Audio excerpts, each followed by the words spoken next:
Hello, and welcome to Lyla's Lullabies, where we spend time exploring with Lyla, a traveler who wanders the world at her own pace, while sharing her most enriching and restorative moments with you. In tonight's story, we'll follow Lyla as she explores the fascinating city of Hong Kong. There's nowhere you need to be, nothing you need to remember.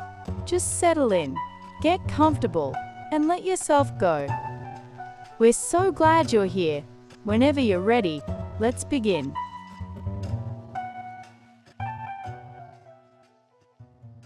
Lyla had left the window of her hotel room open just a crack the night before, and now the sounds of Hong Kong drifted in. The distant hum of traffic, the rhythmic beeping of a delivery truck reversing, someone calling out in Cantonese from the street below. The air smelled faintly of the city, a mix of exhaust, steamed buns from a nearby bakery, and something green and alive from the harbour not far away. Lyla stretched and sat up slowly, taking her time. October in Hong Kong was pleasant, the oppressive summer humidity finally easing into something more forgiving. She had read that this was one of the best months to visit, and so far she agreed. The temperature was warm but not stifling, and there was a clarity to the air that made the city feel both vast and intimate at once. She dressed in light layers, a cotton shirt, comfortable pants, walking shoes, and grabbed her small crossbody bag. Her hotel was in Tsim Sha Tsui, on the Kowloon side, and she had planned to spend the day exploring some of the city's most iconic sites. No rush, no schedule, just curiosity and the gentle pull of discovery. Downstairs, the hotel lobby was already bustling with travelers. A group of tourists clustered around a concierge desk, pointing at maps. A businessman in a crisp suit spoke quickly into his phone in Mandarin. Lyla stepped outside into the October morning, and the city wrapped itself around her immediately. The streets were alive. Double-decker buses rumbled past in shades of red and green, their advertisements bright and multilingual. Taxis, red ones, which she had learned serviced the urban areas, waited in a neat line outside the hotel. Pedestrians moved with purpose, weaving around each other with the practiced ease of people who knew exactly where they were going. Lyla did not, and that felt perfectly fine. She decided to start with a walk along the waterfront. The Avenue of Stars was nearby, and she wanted to see the harbour in daylight. The sidewalk was wide and clean, lined with planters full of greenery. As she walked, she passed small shops just beginning to open, convenience stores with narrow aisles packed floor to ceiling, a bakery where the scent of pineapple buns drifted out in warm waves, a tailor's shop with bolts of fabric visible through the window. At the waterfront, the view opened up. Across the harbour, Hong Kong Island rose like a forest of glass and steel. The skyline was dense and vertical, buildings stacked and clustered in a way that seemed to defy the limitations of space. The water itself was a murky green-grey, busy with ferries and fishing boats, and the occasional junk with rust-coloured sails. Lyla stood at the railing for a while, watching the Star Ferry make its crossing, white and green and steady. The Avenue of Stars stretched along the promenade, a tribute to Hong Kong's film industry. Brass stars were embedded in the walkway, each one bearing the name of a director or actor. Lyla walked slowly, reading the names. Some she recognized: Bruce Lee, Jackie Chan. And some were unfamiliar, though clearly beloved. There were statues too, and plaques explaining the city's cinematic history. It was early enough that the crowds were still light. just a handful of other visitors, and a few locals out for their morning exercise. An elderly man in a tracksuit moved through a series of slow, deliberate Tai Chi forms near the water's edge. His movements were fluid, almost meditative, and Lyla found herself slowing her own pace to match the rhythm of the morning. She continued along the promenade until she reached the clock tower, a tall, red brick structure that stood at the edge of the harbor. It was the only remaining part of the old Kowloon Canton Railway terminus, and it looked oddly dignified amid the modern development around it. Lyla liked that Hong Kong kept these remnants of its past visible, even as the city pushed relentlessly forward. By mid-morning, she was ready to cross the harbor. She made her way to the Star Ferry terminal, a low, functional building that hummed with activity. Inside, she bought a token from a machine, cheap, almost absurdly so, and joined the queue. The ferry arrived with a soft thud against the dock, and passengers streamed off before the new group boarded. Lyla found a seat near the railing on the upper deck. The ferry pulled away from the dock with a low rumble, and the city began to shift perspective. Kowloon receded, its buildings becoming a backdrop, while Hong Kong Island grew larger and more detailed. The wind picked up over the water, cool and bracing, and Lyla closed her eyes for a moment, letting the sound of the engine and the lap of waves settle into her. The crossing took only a few minutes. When the ferry docked at Central, Lyla disembarked with the crowd and emerged into a different energy. Central was the financial heart of Hong Kong, and it showed. The buildings here were even taller, their lobbies gleaming with marble and glass. People in business attire moved quickly, coffees in hand, eyes on phones. But Lyla was not interested in the office towers. She wanted to see the mid-levels escalator, a series of covered escalators and walkways that climbed up through the heart of Hong Kong Island. She had read that it was the longest outdoor covered escalator system in the world, and that it passed through neighborhoods full of street art, small restaurants, and hidden corners. She found the entrance near the Soho district and stepped onto the moving walkway. The escalator carried her upward at a leisurely pace, past apartment windows with laundry hanging out to dry, past hole-in-the-wall noodle shops with steam billowing from their kitchens, past colorful murals painted on the sides of buildings. The escalator paused at intervals, allowing people to step on and off, and Lyla rode it for several segments, content to watch the city unfold at this unhurried speed. At one point she stepped off to explore a narrow street lined with antique shops and tea houses. The buildings here were older, their facades weathered but charming. She ducked into a small tea shop, where the air was fragrant with jasmine and oolong. The shopkeeper, an older woman with silver hair pulled back in a bun, smiled at her and gestured to the rows of tins lining the shelves.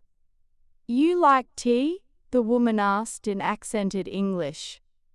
"I do," Lyla said, "though I don't know much about it."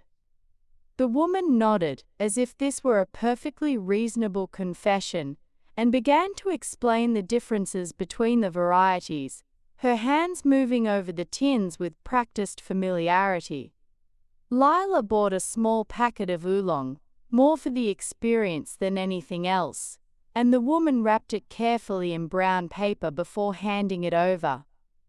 Back on the escalator, Lyla continued upward until she reached the neighborhood of Soho, where the streets leveled out and the atmosphere shifted again. Here, the vibe was more bohemian, with galleries and wine bars tucked into converted shophouses. She wandered for a while, letting herself get a little lost, before deciding it was time for lunch. She found a small restaurant on a quiet side street, its menu posted in both Chinese and English. Inside, the space was narrow and bright, with wooden tables and ceiling fans turning slowly overhead. Lyla ordered wonton noodle soup, a dish she had been eager to try, and sat near the window to watch the street outside. At the table next to her, a couple was speaking in animated tones. Australian accents, unmistakable even before Lyla caught the words. They were dressed casually in the way of people who'd been traveling for a while and had stopped worrying about looking put together. The woman caught Lyla's eye and smiled. "First time in Hong Kong?" "It is," Lyla said, pleased to have someone to talk to. "I arrived yesterday, you?" "We've been living here for about 6 months now," the man said. He had sandy hair and a sunburn across his nose. "We're from Melbourne originally. I'm teaching English, and Emma works for a tech startup." "Living the expat dream," Emma added with a laugh, which mostly means figuring out how the MTR works and trying not to accidentally insult anyone. Lyla smiled. "It seems like an amazing city. Overwhelming but in a good way." "It is," Emma agreed, "but you've got to get off the main tourist trail to really see it. Have you been to Sheko yet, or Tayo?" "Not yet," Lyla admitted. "I'm still finding my feet." "Sheko's gorgeous," Emma said. "It's this little beach village on the southeast side of the island. Takes about an hour to get there, but it feels like a different world. Hardly any tourists, just locals having barbecues and surfing." The man, his name was Daniel, Lyla learned, nodded enthusiastically. "And the hike up Dragon's Back is one of the best in Hong Kong. Views for days." They chatted for a while longer, swapping recommendations and travel stories. Emma told her about a dumpling place in Mongkok that had no English menu and only 3 items, all of them perfect. Daniel mentioned a bookstore in Sheung that sold rare editions and served coffee in the back. Lyla took mental notes, grateful for the local knowledge. When her soup arrived, it was simple and perfect. The broth was clear and savory, the wontons delicate and filled with shrimp, the noodles springy and fresh. She ate slowly, savoring each spoonful, and felt the kind of contentment that comes from being exactly where you are supposed to be. Emma and Daniel finished their meal and stood to leave, and Emma scribbled the name of the dumpling place on a napkin before handing it to Lyla. "Enjoy Hong Kong," she said warmly. "It's a special place." After lunch, Lyla took a taxi up to Victoria Peak. The driver, a middle-aged man with a friendly demeanor, navigated the steep, winding roads with the confidence of someone who had made the trip 1,000 times. As they climbed, the city fell away below them, the buildings shrinking into a dense sprawl that stretched out to the water. At the top, Lyla stepped out into cooler air. The peak was crowded with tourists, but she didn't mind. She walked along the circular path that looped around the summit, pausing frequently to take in the view. From here, Hong Kong looked almost orderly, its chaos smoothed into patterns of light and shadow. The harbour was a ribbon of silver, the buildings like pieces of a carefully arranged puzzle. There were viewing platforms at intervals, and Lyla found a quiet spot to stand and simply look. The city hummed below her, alive and intricate. She thought about the layers of history here, the fishing villages that had been, the colonial period, the handover, the present moment of towering skyscrapers and global commerce. It was a city that had been shaped and reshaped, and yet it still felt distinctly itself. After a while she wandered into the Peak Galleria, a small shopping complex at the summit. It was touristy, but she appreciated the chance to sit down with a coffee and rest her feet. She found a cafe with a window overlooking the city and settled in with a cappuccino, watching the light change as the afternoon stretched on. By the time she descended from the peak, the sun was beginning its slow descent toward the horizon. Lyla took the peak tram this time, a funicular railway that clung to the steep slope as it descended. The ride was smooth but dramatic, the city tilting at impossible angles outside the window. Other passengers laughed and took photos, and Lyla smiled at their excitement. Back in Central, she consulted the map on her phone. She had read about Wong Tai Sin Temple, one of Hong Kong's most famous temples, and decided this was the right time to visit. The temple was in Kowloon, accessible by MTR, and Lyla liked the idea of ending her afternoon with something quieter, more contemplative. The subway ride took about 20 minutes, and when she emerged at Wong Tai Sin Station, the energy was different from Central or Tsim Sha Tsui. This was a more residential area, the streets lined with public housing blocks and small shops selling everyday necessities. She followed the signs toward the temple, walking past a market where vendors sold vegetables and dried seafood, past an elderly woman sitting on a stool fanning herself in the warmth of the afternoon. The entrance to Wong Tai Sin Temple was marked by a large red gate, its paint vivid and fresh. Lyla stepped through and found herself in a different world. The temple complex was a riot of color. Red pillars, golden roofs, intricate carvings painted in blues and greens. The air smelled of incense, thick and sweet, and the sound of wooden fortune sticks being shaken in cylindrical containers echoed across the courtyard. Lyla walked slowly, taking it all in. The main hall was dedicated to Wong Tai Sin, a deity believed to grant wishes and heal the sick. Worshippers knelt before the altar, lighting incense sticks and bowing deeply. Some held the cylindrical containers, shaking them until a single stick fell out. A fortune to be interpreted by the temple's fortune tellers, who sat in small booths around the perimeter. She wandered to the side, where a traditional Chinese garden had been built, a serene space with a pond, carefully placed rocks, and a small pavilion. The garden was quieter, away from the main crowds, and Lyla sat on a bench near the water, watching koi fish glide lazily beneath the surface.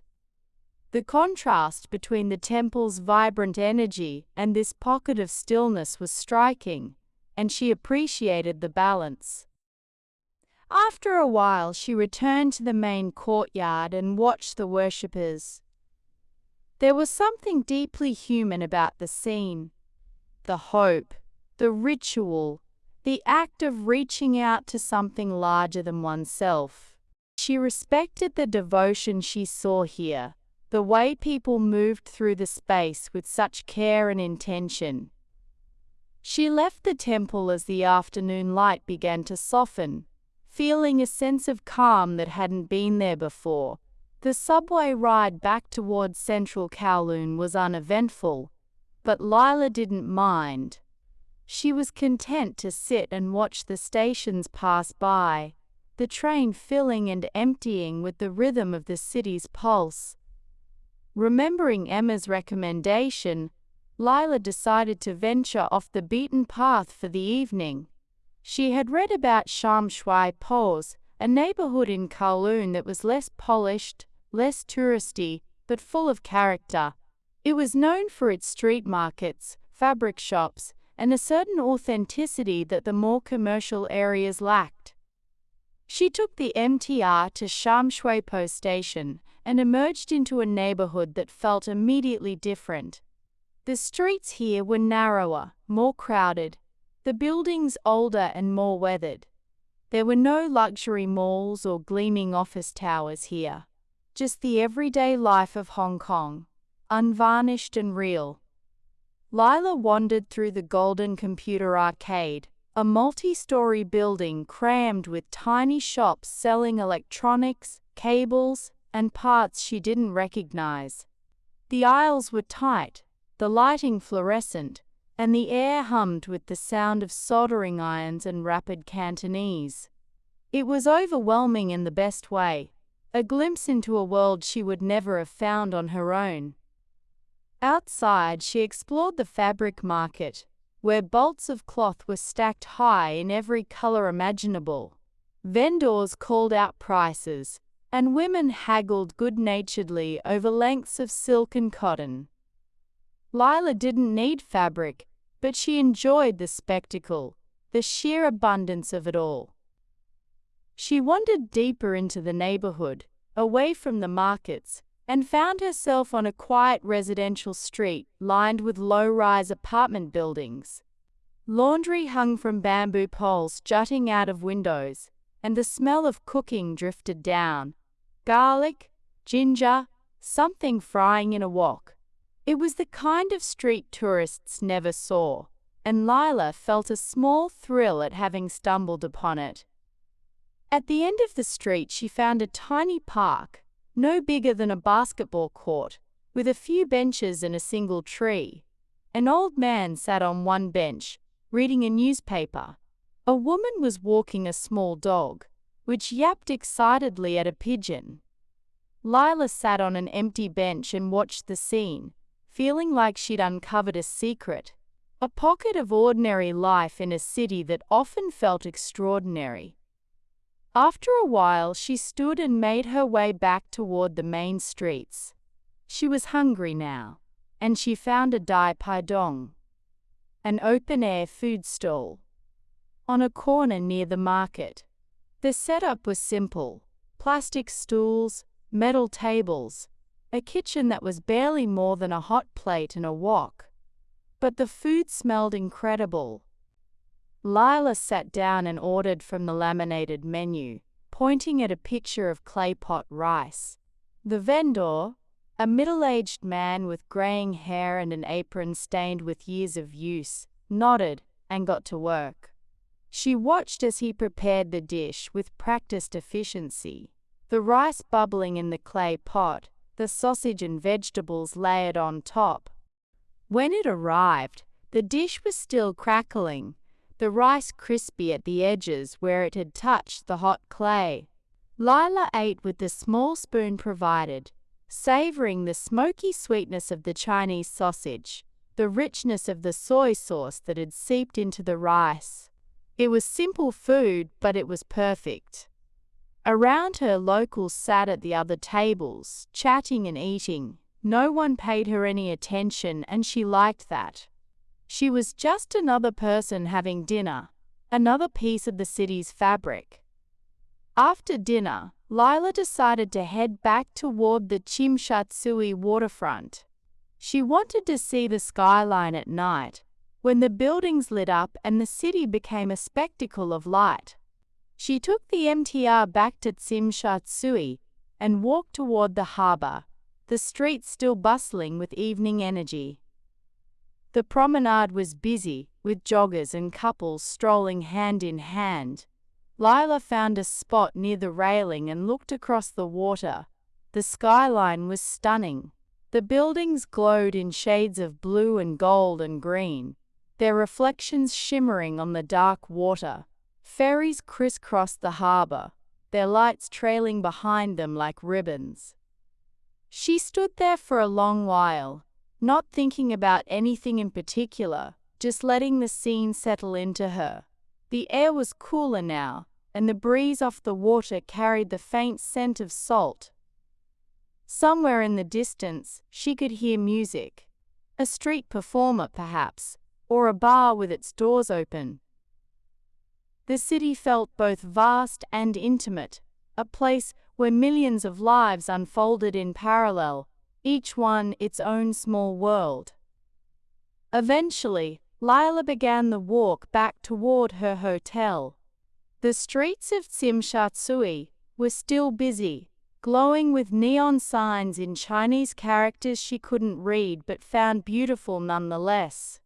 She passed late-night dim sum restaurants, their windows steamed and glowing, and shops selling everything from electronics to silk scarves. A street vendor was packing up his stall, stacking cartons of fruit into a small cart. A group of teenagers walked by, laughing and shoving each other playfully. A cat sat in a shop window, watching the street with the unimpressed expression cats everywhere seem to perfect. Lyla smiled to herself. Hong Kong had revealed itself to her slowly throughout the day, first as a skyline, then as a series of neighborhoods, and finally as a collection of small, human moments. She'd seen the famous sights, yes, but she'd also found those quieter corners, the places where the city breathed and lived. By the time she reached her hotel, her legs were pleasantly tired, the kind of tired that comes from a day well spent. She rode the elevator up to her floor, unlocked her door, and stepped into the quiet of her room. The city sounds drifted in through the window, softer now but still present. Lyla set her bag down, kicked off her shoes, and sat on the edge of the bed. She thought about the day, about the ferry crossing, and the escalator, and the view from the peak. She thought about Emma and Daniel, the temple's incense, the hidden park in Sham Shui Po, the claypot rice at the Dai Pai Dong. Hong Kong had been everything she hoped it would be, layered and bustling and endlessly surprising. And yet beneath all that energy, there was a rhythm, a kind of order that made sense once you stopped trying to understand it and simply let it be. Lyla changed into comfortable clothes and sat in the chair by the window, looking out at the lights of the city. She could see the glow of Kowloon stretching out in all directions, the red tail lights of cars moving through the streets, the lit windows of apartments where people were settling in for the night. She thought about tomorrow, about what other corners of the city she might discover. Maybe she'd take Emma's advice and venture out to Sheko, or maybe she'd explore one of the outlying islands. Or perhaps she'd just wander, following her curiosity wherever it led, trusting that Hong Kong would continue to reveal itself in its own time. For now, though, this was enough. The day had been full and good, and as Lyla sat by the window, watching the city shimmer in the darkness, she felt a deep sense of contentment. Hong Kong hummed its nighttime song, a lullaby of distant traffic and muffled voices, the occasional bark of a dog, the soft whoosh of the MTR passing underground. She pulled the curtains closed eventually but left the window cracked open, just enough to let the city's sounds drift in. Tomorrow would bring new streets to explore, new tastes to discover. But for now, in this moment, she was exactly where she needed to be.